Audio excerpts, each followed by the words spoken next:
BJP ಶಾಸಕರ ಅಹವಾಲುಗಳನ್ನ ಗಂಭೀರವಾಗಿ ಪರಿಗಣಿಸಬೇಕು. ಜಿಲ್ಲಾ ಪ್ರವಾಸಕ್ಕೆ ಹೋದಾಗ ಬಿಜೆಪಿ ಶಾಸಕರ ಗಮನಕ್ಕೆ ತರಬೇಕು.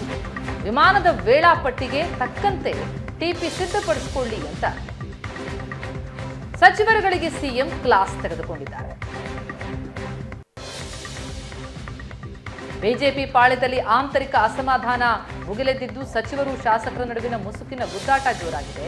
ಕೆಲವು ಸಚಿವರ ವಿರುದ್ಧ ಶಾಸಕರಿಂದ ಆರೋಪಗಳ ಸುರಿಮಳೆ ಕೇಳಿಬರ್ತಾ ಇದೆ. ಸಂಪುಟ ಸರ್ಕಸ್ ಜೊತೆಗೆ ಸಿಎಂ ಬೊಮ್ಮಾಯಿಗೆ ಹೊಸ ತಲೆಬಿಸಿ. ಸಚಿವರುಗಳ ಕಾರ್ಯವೈಖರಿ ಬಗ್ಗೆ ಪಕ್ಷದೊಳಗೆ ಅಸಮಾಧಾನ ವ್ಯಕ್ತ ಆಗಿದೆ. ಬಿಜೆಪಿ ರಾಜ್ಯಾಧ್ಯಕ್ಷರಿಗೆ ದೂರು ಕೊಟ್ಟಿದ್ದಾರೆ. ಕಮಲ ಶಾಸಕರು ಫೋನ್ ಮಾಡಿದ್ರು ರಿಸೀವ್ ಮಾಡಲ್ಲ, ರೆಸ್ಪಾನ್ಸ್ ಮಾಡಲ್ಲ ಅಂತ ದೂರು ಕೊಟ್ಟಿದ್ದಾರೆ. ರಾಜ್ಯಾಧ್ಯಕ್ಷರಿಗೆ ದೂರು ಬಂದ ಮೇಲೆ ಸಿಎಂ ಬೊಮ್ಮಾಯಿ ಎಚ್ಚೆತ್ತುಕೊಂಡಿದ್ದಾರೆ. ಸಂಪುಟ ಸಭೆಯಲ್ಲಿ ಸಚಿವರುಗಳಿಗೆ ಸಿಎಂ ಕ್ಲಾಸ್ ತೆಗೆದುಕೊಂಡಿದ್ದಾರೆ. ಪಕ್ಷದ ಶಾಸಕರ ಜೊತೆ ಹೊಂದಿಕೊಂಡು ಹೋಗುವಂತೆ ತಾಕೀತು ಮಾಡಿದ್ದಾರೆ. ಬಿಜೆಪಿ ಶಾಸಕರ ಅಹವಾಲುಗಳನ್ನ ಗಂಭೀರವಾಗಿ ಪರಿಗಣಿಸಿ, ಶಾಸಕರ ಫೋನ್ ಕರೆಯನ್ನ ಸ್ವೀಕರಿಸಿ, ಸ್ಪಂದಿಸಿ ಅಂತ ಸಿಎಂ ಸಚಿವರುಗಳಿಗೆ ಪಾಠ ಮಾಡಿದ್ದಾರೆ. ಆದ್ರೆ ಸಿಎಂ ತಾಕೀತು ಮಾಡಿದ್ರು ಕೇರ್ ಮಾಡ್ತಿಲ್ಲ ಕೆಲ ಸಚಿವರು. ಸಿಎಂ ಸೂಚನೆಯನ್ನ ಪಾಲಿಸಿದವರ ವಿರುದ್ಧ ವರಿಷ್ಠರಿಗೆ ದೂರು ಕೊಡುವ ಚಿಂತನೆ. ಶಾಸಕರ ಅಹವಾಲು ಆಲಿಸಿದ ಸಚಿವರ ಮೇಲೆ ಪಕ್ಷದೊಳಗೆ ಮುನಿಸು.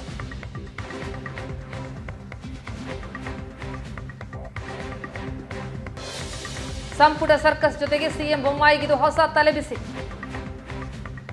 ಸಚಿವರುಗಳ ಕಾರ್ಯವೈಖರಿ ಬಗ್ಗೆ ಪಕ್ಷದೊಳಗೆ ಅಸಮಾಧಾನ ವ್ಯಕ್ತ ಆಗಿರೋದ್ರಿಂದ ಬಿಜೆಪಿ ರಾಜ್ಯಾಧ್ಯಕ್ಷರಿಗೆ ಕಮಲ ಶಾಸಕರು ದೂರು ಕೊಟ್ಟಿರೋದ್ರಿಂದ ಎಚ್ಚೆತ್ತುಕೊಂಡಂತಹ ಸಿಎಂ ಸಂಪುಟ ಸಭೆಯಲ್ಲಿ ಸಚಿವರುಗಳಿಗೆ ಕ್ಲಾಸ್ ತೆಗೆದುಕೊಂಡಿದ್ದಾರೆ. ಫೋನ್ ಮಾಡಿದ್ರು ರಿಸೀವ್ ಮಾಡಲ್ಲ, ರೆಸ್ಪಾನ್ಸ್ ಮಾಡಲ್ಲ ಅಂತ ಶಾಸಕರುಗಳು ದೂರು ಕೊಟ್ಟಿದ್ದಾರೆ.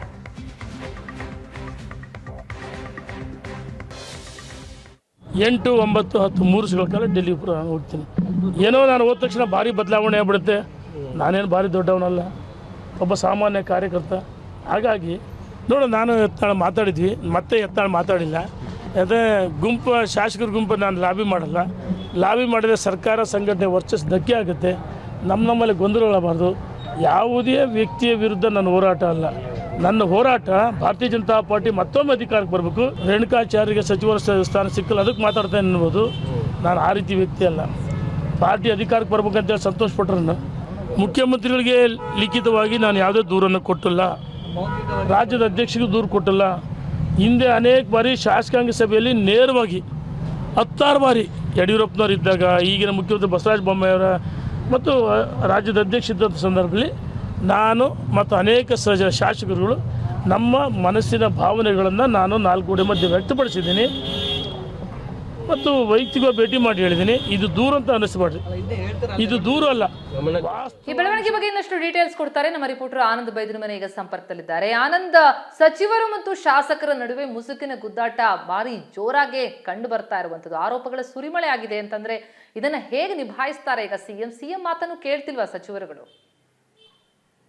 ಪ್ರತಿಭಾ, ಚುನಾವಣೆ ವರ್ಷವಾಗಿರುವಂತ ಕಾರಣಕ್ಕಾಗಿ ಸಹಜವಾಗಿ ಬಿಜೆಪಿ ಶಾಸಕರುಗಳಿಗೆ ಹೆಚ್ಚು ಆಡಳಿತಾತ್ಮಕವಾಗಿರ್ತಕ್ಕಂಥ ನೆರವು ಸಿಗ್ಬೇಕು ಅಂತಕ್ಕಂಥ ಅಭಿಲಾಷೆ ಇದ್ದೇ ಇರುತ್ತೆ. ಆದ್ರೆ ಎಲ್ಲೋ ಒಂದ್ ಕಡೆ ಅವರ ವೇಗಕ್ಕೆ ತಕ್ಕಂತೆ ಸಚಿವರುಗಳು ಸ್ಪಂದನೆ ಮಾಡ್ತಾ ಇಲ್ಲ ಅಂತಕ್ಕಂಥ ಮಾತುಗಳು ಕೂಡ ಪಕ್ಷದ ಒಳಗಡೆ ಕೇಳಿ ಬರ್ತಾ ಇರುವಂತದ್ದು.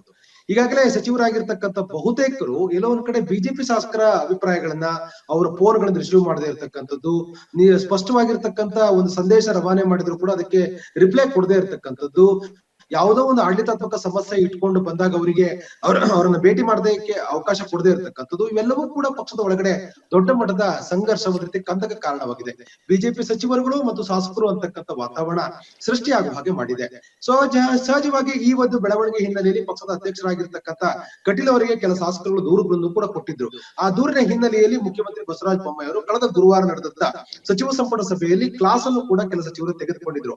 ನೀವು ಜಿಲ್ಲೆಗಳಿಗೆ ಪ್ರವಾಸ ಹೋದ ಸಂದರ್ಭದಲ್ಲಿ ಒಂದು ಏನು ವಿಮಾನಗಳ ವೇಳಾಪಟ್ಟಿ ತಕ್ಕಂತೆ ನಿಮಗೆ ಟಿಪಿಯನ್ನು ಸಿದ್ಧಪಡಿಸಿಕೊಳ್ಬೇಡಿ. ಉದಾಹರಣೆಗೆ ಕಲಬುರಗಿ ಹೋಗ್ತಕ್ಕಂಥ ಒಬ್ಬ ಸಚಿವ ಕೇವಲ ಕಲಬುರಗಿ ಇರ್ತಕ್ಕಂಥ ಫ್ಲೈಟ್ ಗೆ ಅನುಗುಣವಾಗಿ ತಮ್ಮ ಟಿಪಿಯನ್ನು ಸಿದ್ಧಪಡಿಸಿಕೊಂಡು ವಾಪಸ್ ಬರ್ತಕ್ಕಂಥ ಮಾಡಬೇಡಿ. ವಾಸ್ತವ್ಯ ಹೂಡುದ್ರ ಮೂಲಕ, ಜಿಲ್ಲೆಯ ಶಾಸಕರಿಗೆ ಮಾಹಿತಿ ಕೊಡುವ ಮೂಲಕ ಕೆಲವರ ಕಡೆ ಸ್ಪಂದನಾತ್ಮಕವಾಗಿರ್ತಕ್ಕಂಥ ಚಟುವಟಿಕೆ ಇರಬೇಕು ಅಂತಕ್ಕಂಥ ಖಡಕ್ ಸೂಚನೆಯನ್ನ ಸಿಎಂ ಕೊಟ್ಟಿದ್ದಾರೆ. ಯಾಕಂತಂದ್ರೆ ಕೆಲ ಸಚಿವರುಗಳು ಟಿಪಿಯನ್ನು ಸಿದ್ಧಪಡಿಸ್ಕೊಂಡು ಜಿಲ್ಲಾ ಕೇಂದ್ರಕ್ಕೆ ಹೋಗ್ತಾರೆ, ಜಿಲ್ಲಾ ಕೇಂದ್ರದ ವಾಪಸ್ ಬರ್ತಕ್ಕಂಥದ್ದು ಅದು ವಾಸ್ತವ್ಯ ಮಾಡೋದಿಲ್ಲ.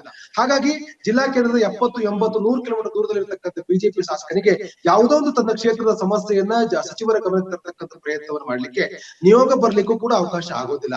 ಒಬ್ಬ ಶಾಸಕನಿಗೆ ಕನಿಷ್ಠ ಆ ಜಿಲ್ಲಾ ಪ್ರವಾಸದ ಬಗ್ಗೆ ಒಂದು ಮಾಹಿತಿ ಕೊಡ್ತಕ್ಕಂಥ ಸೌಜನ್ಯ ಕೂಡ ಕೆಲಸ ಸಚಿವರುಗಳು ಮಾಡ್ತಾ ಇಲ್ಲ. ಇದರಿಂದ ಸಹಜವಾಗಿ ಪಕ್ಷದ ಒಳಗಡೆ ದೊಡ್ಡ ಮಟ್ಟದ ಒಂದು ಕಂದಕ ಸೃಷ್ಟಿಯಾಗಿದೆ. ಹಾಗಾಗಿ ನೀವು ಎಲ್ಲಾ ಸಚಿವರುಗಳು ಕೂಡ ವಿಮಾನದ ವೇಳಾಪಟ್ಟಿ ತಕ್ಕಂತೆ ಟಿಪಿಯನ್ನು ಸಿದ್ಧಪಡಿಸ್ಕೋಬೇಡಿ. ಜಿಲ್ಲಾ ಕೇಂದ್ರಕ್ಕೆ ಹೋದಾಗ ಆಡಳಿತ ಪಕ್ಷದ ಯಾವ ಶಾಸಕ ಇದ್ದಾನೋ ಆತನಿಗೆ ಮಾಹಿತಿ ಕೊಡ್ತಕ್ಕಂಥ ಕೆಲಸವನ್ನು ಕೂಡ ಮಾಡಿ ಅಲ್ಲಿ ವಾಸ್ತವ್ಯ ಹೂಡುವುದರ ಮೂಲಕ ಆ ಜಿಲ್ಲೆಯ ಸಮಸ್ಯೆಗಳನ್ನ ಆಲಿಸಿ ಕೇವಲ ವಿಮಾನದ ಒಂದು ವೇಳಾಪಟ್ಟಿ ತಕ್ಕಂತ ಹೋಗಿ ವಾಪಸ್ ಬರ್ತಕ್ಕಂಥ ಯಾವುದೇ ಪ್ರಯತ್ನಗಳನ್ನು ಕೂಡ ಮಾಡಬೇಡಿ. ಆಡಳಿತಾತ್ಮಕವಾಗಿ ಮತ್ತು ಸಹಜವಾಗಿ ರಾಜಕೀಯವಾಗಿರ್ತಕ್ಕಂಥ ಕೆಲವೊಂದಷ್ಟು ಅಭಿಪ್ರಾಯಗಳನ್ನ ಹಂಚಿಕೊಳ್ಳಿ ಬರ್ತಕ್ಕಂಥ ಆ ಶಾಸಕನ ಮನವಿಯನ್ನ ಅಹವಾಲುಗಳನ್ನ ಸ್ವೀಕಾರ ಮಾಡತಕ್ಕಂಥ ಮನಸ್ಥಿತಿಯನ್ನು ಕಳಿಸ್ಕೊಳ್ಳಿ. ಸೌಹಾರ್ದಯುತವಾಗಿರ್ತಕ್ಕಂಥ ವಾತಾವರಣ ಸೃಷ್ಟಿ ಮಾಡ್ಕೊಳ್ಬೇಕು ಅಂತಕ್ಕಂಥದ್ದು ಮತ್ತು ಈ ಆಡಳಿತ ಪಕ್ಷದಲ್ಲಿ ಇರ್ತಕ್ಕಂಥ ಶಾಸಕನಿಗೆ ತಂದೆ ಆಗಿರ್ತ ಕೆಲವು ಜವಾಬ್ದಾರಿಗಳಿರ್ತದೆ. ಆತ ನಿಮ್ಮನ್ನ ಭೇಟಿ ಮಾಡುವ ಪ್ರಯತ್ನ ಮಾಡ್ತಾರೆ ಅಥವಾ ಫೋನ್ ಮೂಲಕ ನಿಮ್ಮನ್ನು ಸಂಪರ್ಕಿಸುವ ಪ್ರಯತ್ನ ಮಾಡಿದಾಗ ಸೌಜನ್ಯಯುತವಾಗಿ ನಡ್ಕೊಳ್ತಕ್ಕಂಥ ಪ್ರಯತ್ನ ಮಾಡಿ ರಿಪ್ಲೈ ಮಾಡೋದನ್ನ ದಯವಿಟ್ಟು ಅದನ್ನ ಕಂಟಿನ್ಯೂ ಮಾಡ್ಬೇಕು ಅಂತ ಸೂಚನೆಯನ್ನ ಮುಖ್ಯಮಂತ್ರಿ ಕೊಟ್ಟಿದ್ದಾರೆ. ಆದ್ರೆ ವಾಸ್ತವ ಅದಕ್ಕೆ ವಿರುದ್ಧಾತ್ಮಕವಾಗಿರ್ತಕ್ಕಂಥದ್ದು. ಈ ಒಂದು ವಾರದ ಹಿಂದೆ ಖಡಕ್ ಸೂಚನೆ ಕೊಟ್ಟಿದ್ರು ಕೂಡ ಯಾವುದೇ ಸಚಿವರುಗಳು ಕೂಡ ಅದ್ರಲ್ಲಿ ಬಹುತೇಕ ಸಚಿವರುಗಳು ಆಡಳಿತ ಪಕ್ಷ ಶಾಸಕರ ಅಭಿಪ್ರಾಯಗಳಿಗೆ ಪೂರಕವಾಗಿ ಸ್ಪಂದಿಸ್ತಾ ಇಲ್ಲ ಅಂತಕ್ಕಂಥವ್ರುಗಳು ಆ ಕುರಿತಾಗಿರ್ತಕ್ಕಂಥ ಬಹಿರಂಗ ಹೇಳಿಕೆಗಳು ಕೂಡ ವ್ಯಕ್ತವಾಗ್ತಾ ಇದೆ. ಅಂದ್ರೆ ಎಲ್ಲ ಒಂದು ಕಡೆ ಶಾಸಕರು ಮತ್ತು ಸಚಿವರ ಮಧ್ಯೆ ಒಂದು ಕಂದಕ ಸೃಷ್ಟಿಯಾಗಿರ್ತಕ್ಕಂಥದ್ದು ರಾಜಕೀಯವಾಗಿ ಮುಖ್ಯಮಂತ್ರಿ ಬಸವರಾಜ ಬೊಮ್ಮಾಯಿ ಅವರಿಗೆ ಎಲ್ಲ ಒಂದ್ ಕಡೆ ಈ ಸಮಸ್ಯೆನ ಪರಿಹಾರ ಮಾಡ್ತಕ್ಕಂಥ ದೊಡ್ಡ ಸವಾಲಿನ ಒಂದು ಪ್ರಶ್ನೆ ಆಗಿದೆ ಅಂದ್ರೂ ಕೂಡ ತಪ್ಪಾಗಲಾರದು.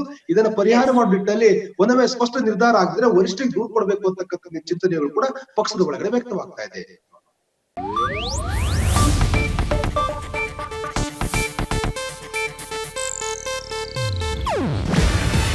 ಇದು ಏಷ್ಯಾನೆಟ್ ನ್ಯೂಸ್ ನೆಟ್ವರ್ಕ್ ಪ್ರಸ್ತುತಿ.